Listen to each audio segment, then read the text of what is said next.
Avis aux acheteurs. Est-ce qu'on est encore d'un bon temps pour acheter une maison ou un condo?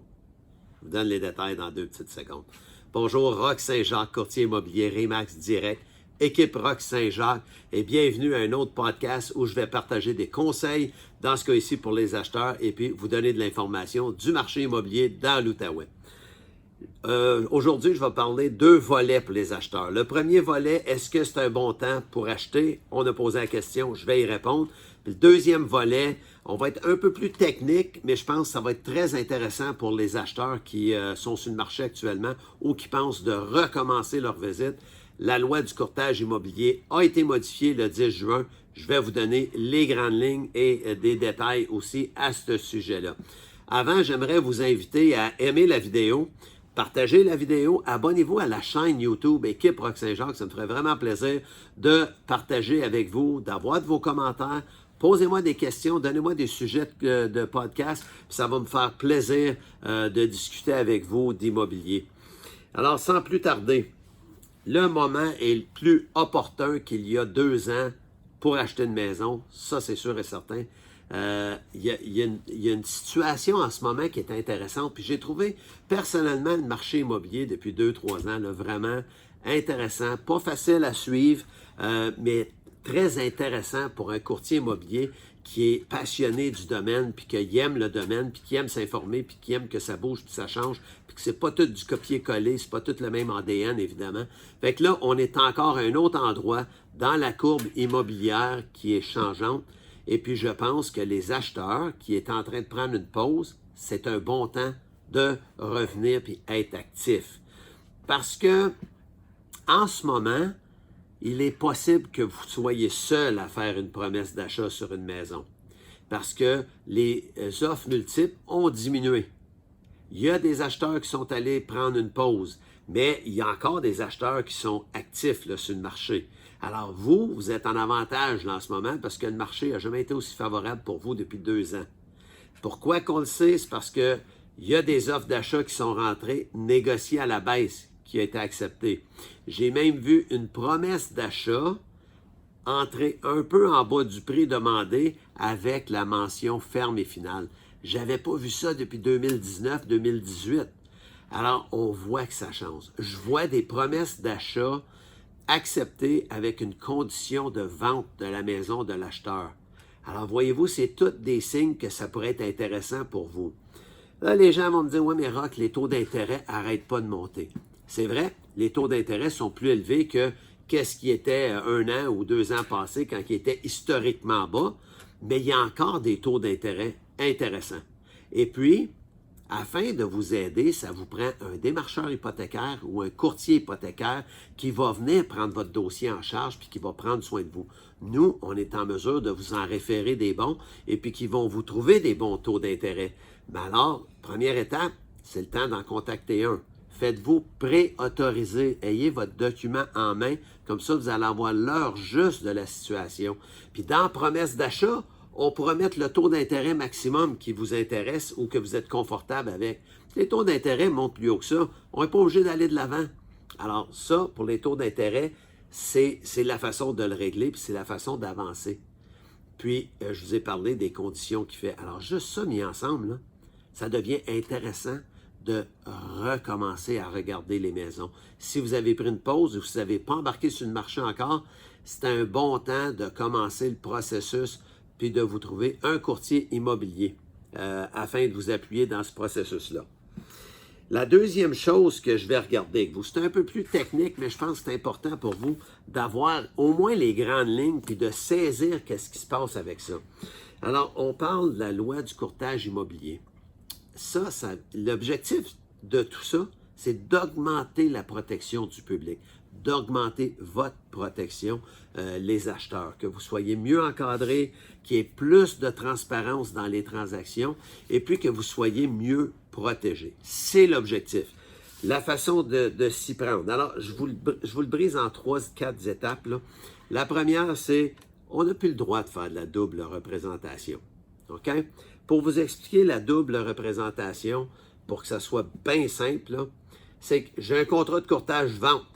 Donc, je représente le vendeur du 10 rue Pruneau. Puis moi, j'avais déjà un contrat de courtage achat avec vous parce qu'on magasinait des maisons ensemble. Tout à coup, vous avez de l'intérêt pour le 10 rue Pruneau. Voyez-vous là que ça pourrait être conflictuel, cette histoire-là, parce que moi ici, je dois défendre les intérêts du vendeur, négocier le meilleur prix possible, négocier sa date d'occupation, négocier ses inclusions, exclusions, s'assurer que lui, il a ce qu'il veut. Puis en même temps, il faudrait que je négocie le meilleur prix possible pour vous, la meilleure date d'occupation pour vous, les inclusions, exclusions que vous souhaitez avoir. Voyez-vous que c'est un petit peu, ça peut apporter à des conflits d'intérêts et puis une situation conflictuelle pour le courtier d'être capable de manœuvrer les deux. Fait que la loi empêche ce processus-là. Ce qu'il faut faire dans ce cas-là, j'annule votre contrat de courtage achat. Je fais la résiliation. Alors, je ne suis plus en contrat de courtage achat. Vous, évidemment, vous avez la possibilité de décider de continuer quand même à être représenté par moi parce que, mettons qu'on a fait plusieurs dossiers dans le passé, là, plusieurs maisons qu'on a visitées, puis votre intérêt est là, puis vous avez très confiance en moi. Alors là, je dois absolument vous donner un traitement équitable. Alors, ce que la loi dit, c'est si l'acheteur choisit de ne pas être représenté par un autre courtier avec un contrat de courtage achat, le courtier immobilier doit informer l'acheteur qu'il ne peut le représenter, défendre ses intérêts. Alors, je ne peux que vous accorder un traitement équitable.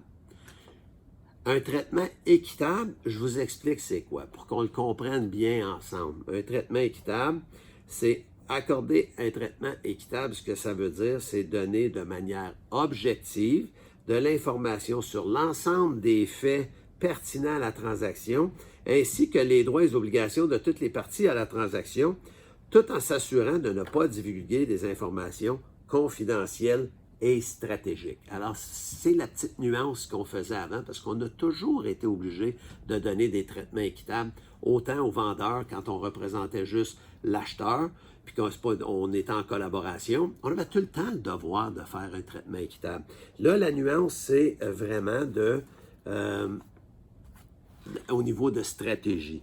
Ça veut dire que effectivement, je peux faire visiter l'immeuble, je peux vous fournir tous les documents de promesse d'achat, lire la promesse d'achat avec vous, les annexes, la clause d'inspection, la clause de financement, passer à travers de ça avec vous. Évidemment, vous l'expliquez, mais je ne peux pas vous proposer de stratégie par rapport à ça. C'est ça la différence. C'est ça qui est la nuance à faire. Ça veut dire qu'en contrat de courtage achat, par contre, là, la grosse différence, c'est que, évidemment, je défends vos intérêts, les acheteurs. Je vais vous conseiller en fonction de vos besoins et de vos objectifs d'achat. Je vais protéger, évidemment, vos renseignements personnels, ça, il faut tout le temps le faire, puis, évidemment, toute information stratégique. Si nous, on a un budget de 400 000, mais on fait la promesse d'achat à 375, bien, je n'irai pas dire au courtier, « Ouais, mais tu sais, mon client a 400 000 de budget. » Non, non, non, non, non, non, non. Toute l'information stratégique, elle est confidentielle. Alors, c'est tout ce volet-là. Puis en plus, très important, c'est que je vais être en mesure d'aller présenter votre promesse d'achat. Que si on n'est pas en contrat de courtage achat, je ne peux pas aller représenter vos intérêts à un vendeur. Je dois envoyer la promesse d'achat et puis le courtier qui représente les intérêts du vendeur va aussi présenter votre promesse d'achat parce qu'on n'est pas en contrat de courtage achat. Alors, c'est pour ça que le contrat de courtage achat, c'est vraiment un outil qui existe depuis longtemps, mais là, il va falloir adapter puis commencer à travailler avec cet outil-là qui va augmenter la protection de l'acheteur. Puis, nous, l'équipe Roch Saint-Jacques, on est engagé à tout le temps présenter nos promesses d'achat. On le fait, puis c'est une obligation si vous voulez faire partie de l'équipe Roch Saint-Jacques. Tous les courtiers représentant les acheteurs vont aller présenter votre promesse d'achat. Et puis, il y a tellement d'avantages, j'en jaserai un peu plus dans un autre podcast où je vais entrer dans ces détails-là. Pour aujourd'hui, la morale de l'histoire qu'on peut dire, c'est que les acheteurs, signez contrat de courtage achat, embarquez sur le marché en ce moment, fouillez pour votre maison de rêve parce que c'est encore un excellent temps pour vous trouver la demeure de vos rêves. Et puis, l'équipe Roch Saint-Jacques, ça va nous faire plaisir de vous prendre en main. moi, je vous dis, prenez rendez-vous tout de suite avec un membre de mon équipe, des professionnels de l'immobilier qui vont se faire un plaisir de vous expliquer toutes les stratégies et puis vous expliquer toutes les lois, comment est-ce qu'ils fonctionnent à votre avantage. Alors, je vous remercie d'avoir pris le temps d'écouter la vidéo. Encore, je vous invite à la partager et puis abonnez-vous à la chaîne YouTube. Puis vraiment, là, c'est un plaisir de partager avec vous.